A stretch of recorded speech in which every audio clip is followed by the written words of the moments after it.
Bapak. Baik, alhamdulillah. Sihat gitu. Sihat. Masya-Allah. Tengok Datuk main bola segar Oh, segar dah. Jom kita pergi tengok site dulu. Kita tak kisah kalau kata dia masih dalam pembesaran sebulan, kita tak kisah sebab kita puas apa semua kita tak banyak lagi lah. Dia jadi masa peringkat macam ni, tu kadang orang dia putus harapan kan. Tapi sinilah Datuk, saya tengok tabit sebab di dalam hati mereka menangis tapi mulut mereka masih ketawa. Tapi lah minta lah jasa apa-apa pula kita tengok penambah untuk baikkan ke depan. Kita tak maulah jadi macam ni, kita buatlah apa yang patut untuk. Ni dah kerak dah. Ni pekat pun dia tak ada isi. 500 kilo, 400 kilo. Dia bawah pada 1 tan. Pokok cukup elok macam ni. Tapi buah tak masuk. tak ada. Attention ni okey, cuma bekalan saja kan. Bekalan. Dia okey. Datuk. Ya. Di SCLBD 3 tu, tu ada satu pintu JPS. Ya. Pintu JPS tu dah dikambut untuk projek RTB tu. Ya, ya. So bila dah kambut, kita dah maklum dekat pengurusan untuk tindakan lah pada bulan 9 lagi. JPS baru buat satu culvert hari Khamis minggu lepas. Minggu lepas baru buat. Setelah beberapa kali tegur lah. Dah buatlah tindakan tu, cuma ayat baru kau nak jalan balik lah. Ni kira baru sampai lah di Peri tu. Lepas masih perlu ke tak? Dia kalau kita tengok macam belah tu, depa duk guna layak lah. Masih perlu. Guna pump, depa pindah satu pump, depa naik level. Lepas tu depa ambil satu tempat depa macam itulah depa usaha air yang main lah kan 2 hari ada dah perubahan naik. Naik dalam 2-3 inci lah. Tapi tak apa, alhamdulillah dia ada perubahan naik. Kan? Tapi apa kita tengok dalam minggu ni kalau dia tak ada juga dapat ke sawah, mungkin dia akan jadi ini tak boleh. Hak lewat lagi daripada hak ni? Lewat ada lagi tu. Ada lagi ya. Maknanya masih perlulah. Lebih kurang 70 hektar lagi lah.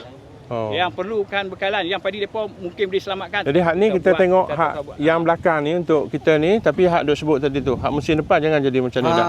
So kita tak apa, hak ni kita pergi tengok juga untuk depa 70 relung lagi. Tapi hak akan datang tu kita jadikan ni benchmark sebab dia ujung sekali. Benchmark maknanya sini ada, hak lain tu insya-Allah lah. So kita dengan JPS dan kontraktor tu kena tengok lah. Terima kasihlah. Moga Allah memudahkan urusan kita untuk menambahbaikkan untuk ke depan ya. Insya-Allah. Jadi kita sendiri tu depa baru buka hari Khamis. Hari Khamis. Saya dah Setelah maklum bulan 9 lagi. 25 September. Oh. Kita dah kena pasti masalah ni 29 September. So sebelum dia buka, sumber mana kita dapat? Semua sendiri juga. Dia ada asal, dia ada CSO macam ni. Okey. Dengan projek dia kambuh untuk dia buat struktur baru. Okey. Yang tempat kambuh tu kan. Lepas itu dah struktur lama. Oh, struktur tu. Struktur lama. Struktur lama tu dia tak ganti. Macam ni struktur dah. Ni hak kami. Ni hak JPS. Okey, okey. Okey, hak di sini dia kambuh. Okey. Bila dia kambuh, jadi hak kami saja operasi. Hak situ tak ada. Hak ni masih ada lah. Hak ni ada. Tapi tak cukup dah. So bila siap nanti berapa CXO tu? 2 lah? 2 juga. Ni baru buka lah, belum buat CXO lagi. Ya. Okey. Itu pun kita saat ni pun kami dah buat surat untuk musim 1 2026. Okey, bagus. Kita dah bersedia. Bagus. Untuk musim 1 2026, okey dia mai buka ni, okey kita terima lah. Ya. InsyaAllah dalam musim 1 2026 ni masalah tu kita boleh atasi ya. So dengan saiz tu boleh memadai? Ya, memadai tu. Memadai no. Yang kita pi ke Sungai Udang tadi tu, ayak tak sampai 12 km sana tadi ni, inilah punca. Dan sekarang ni apabila culvert baru dibuat, dia akan supply sampai ke Sungai Udang nanti. Untuk musim ni yang 70 relung tadi insya-Allah akan dapat. Tetapi untuk musim hadapan, hal ni akan mampu untuk membekalkan ayak di Sungai Udang tadi.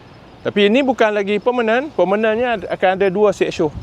Yang sana dan sini lagi 1. Jadi dengan 2 CXO tu, insya-Allah peladang-peladang kita di Sungai Udang akan dapat ayak dan cukup, insya-Allah.